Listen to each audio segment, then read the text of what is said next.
Hello, ഇന്ന് നാവിൽ കൊതിയൂറും അടിപൊളി കൂന്തൽ റോസ്റ്റാണ് തയ്യാറാക്കുന്നത്. ഇതുപോലെ നല്ല ടേസ്റ്റിൽ എങ്ങനെയാണ് പെട്ടെന്ന് തന്നെ തയ്യാറാക്കിയെടുക്കാം. സവാള ഒന്നും വഴറ്റി സമയം കളയേണ്ടത് ആവശ്യമില്ല. ഒരുപാട് വെളിച്ചെണ്ണയും ആവശ്യമില്ല. പെട്ടെന്ന് തന്നെ നമുക്കിത് തയ്യാറാക്കിയെടുക്കാം. എങ്ങനെയാണെന്ന് നോക്കാം. ഞാനിപ്പോൾ കൂന്തൽ തലേദിവസം തന്നെ ഫ്രിഡ്ജിൽ മുളകും ഉപ്പും എല്ലാം ചേർത്ത് വെച്ചിരിക്കുകയാണ്. ഇനി അതിലേക്ക് ഒരു മീഡിയം സൈസ് സവാള ചെറുതായി അരിഞ്ഞത്, 2 പച്ചമുളകും അരിഞ്ഞത് ചേർക്കുക. ഇനി അതിലേക്ക് ഒരു പഴുത്ത തക്കാളി, നന്നായി പഴുത്ത തക്കാളി ചെറുതായി അരിഞ്ഞ് ചേർക്കാം. ഇപ്പോൾ ഞാൻ പറഞ്ഞു, ഇതിലേക്ക് ഞാൻ മുളക് പൊടി 1 സ്പൂൺ ചേർത്തിട്ടുണ്ട്. ഇനി ഇതിലേക്ക് ചെറിയ കഷ്ണം ഇഞ്ചിയും 4 അല്ലി വെളുത്തുള്ളിയും ചതച്ചത് ചേർക്കാം. ഇനി ഇതിലേക്ക് 1/2 സ്പൂൺ മുളക് പൊടി കൂടി ചേർക്കാം. കറിവേപ്പില ചേർക്കാം. ഇതെല്ലാം ചേർത്ത് നന്നായി ഒന്ന് ഇളക്കി യോജിപ്പിക്കാം.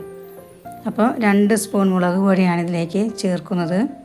പിന്നെ മഞ്ഞൾപ്പൊടി, ഉപ്പ് എല്ലാം കൂടി കുഴച്ചെടുക്കാം. ഇനി ഒരു പാനിലേക്ക് കടുക് പൊട്ടിച്ച് അതിലേക്ക് നമുക്ക് കടുക് പൊട്ടി വരുമ്പോൾ ഇതിലേക്ക് തേങ്ങാക്കൊത്ത്, കുറച്ച് തേങ്ങാക്കൊത്ത് ഇഷ്ടമില്ലാത്തവർക്ക് ചേർക്കേണ്ടത് ആവശ്യമില്ല, ഓപ്ഷണലാണ്. അപ്പോൾ തേങ്ങാക്കൊത്ത് ഇഷ്ടമുള്ളവർക്ക് ചേർക്കാം. തേങ്ങാക്കൊത്തൊന്ന് ലൈറ്റ് ബ്രൗൺ കളറാകുമ്പോൾ ഇതിലേക്ക് നമുക്ക് കൂട്ടുകൾ ചേർത്ത് കൊടുക്കാം. ഇതിലേക്ക് കൂട്ട് ചേർത്തതിന് ശേഷം ഇളക്കി യോജിപ്പിക്കാം. ഇതിലേക്ക് അല്പം വെള്ളം ചേർത്തൊന്ന് മൂടി വയ്ക്കാം.